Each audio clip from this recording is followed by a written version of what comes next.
తిరుపతి జిల్లా Naidupeta municipal commissioner SK ప్రజరుల్లా విద్యార్థులకు plastic వాడకంతో దుష్ప్రభావాలపై అవగాహన కల్పించారు.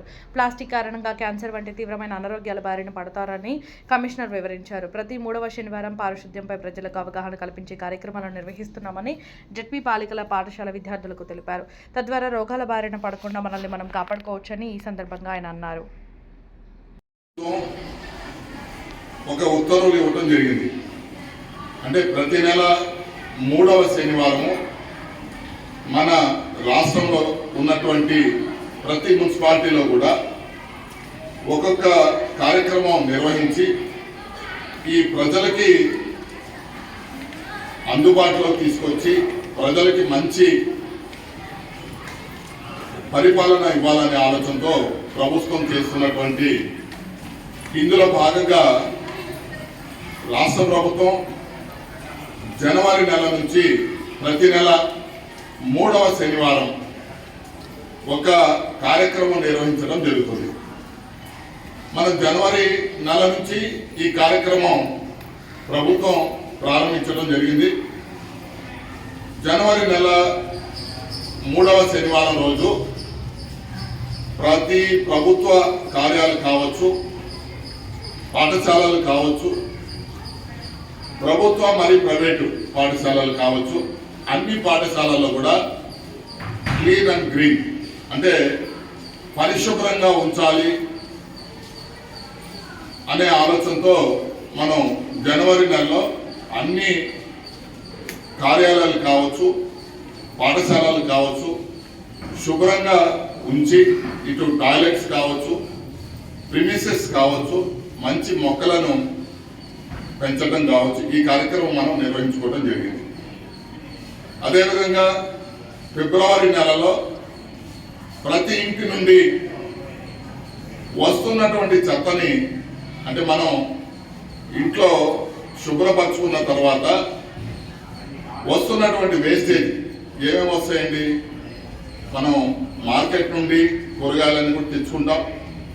తెచ్చుకున్న తర్వాత ఆ కూరగాయలన్నీ మనం వంట చేసేటప్పుడు కిచెన్లో వస్తున్నటువంటి వేస్టేజ్ ఏముంటాయండి, కూరగాయలకు సంబంధించినటువంటి అవన్నీ కూడా వాటిని సెగ్రిగేషన్ చేయాలి. మనం ప్రతి ఇంటికి కూడా ఎర్లీ మార్నింగ్ మున్సిపల్ ఆఫీస్ నుండి వస్తున్నటువంటి వర్కర్లు, కార్మికులు మీ ఇంట్లో ఉన్నటువంటి చెత్తని సేకరణ చేయడం జరుగుతుంది. ఆ చెత్తని మనం ఏం చేయాలి, 3 రకాలైనటువంటి బుట్టలను ఉపయోగించాలి. అంటే తడి చెత్త ఒక దాంట్లో, పొడి చెత్త ఒక దాంట్లో, ప్రమాదకరమైనటువంటి ఉన్నటువంటి వాటిని ఒక బుట్టలో ఇస్తాం. అంటే ప్రమాదకరమైనటువంటి అన్నీ కూడా ఎర్రటి బుట్టలో, తడి చెత్తని పచ్చ బుట్టలో, పొడి చెత్తని బ్లూ అనే బుట్టని ఇవ్వటం జరిగింది. అయితే ఈ బుట్టలే ఉండాలని ఏం లేదు, మనకు పనికిరానటువంటి పెయింట్ డబ్బాలు ఉంటాయి. మనం వేసేసిన తర్వాత ఆ డబ్బాల్లో చెత్తని వేరు చేసి ఇవ్వాలి. ఈ విధంగా ఇవ్వటం వల్ల జరిగే లాభం ఏమిటి, ఇవ్వని పక్షంలో జరిగే నష్టం ఏంటి?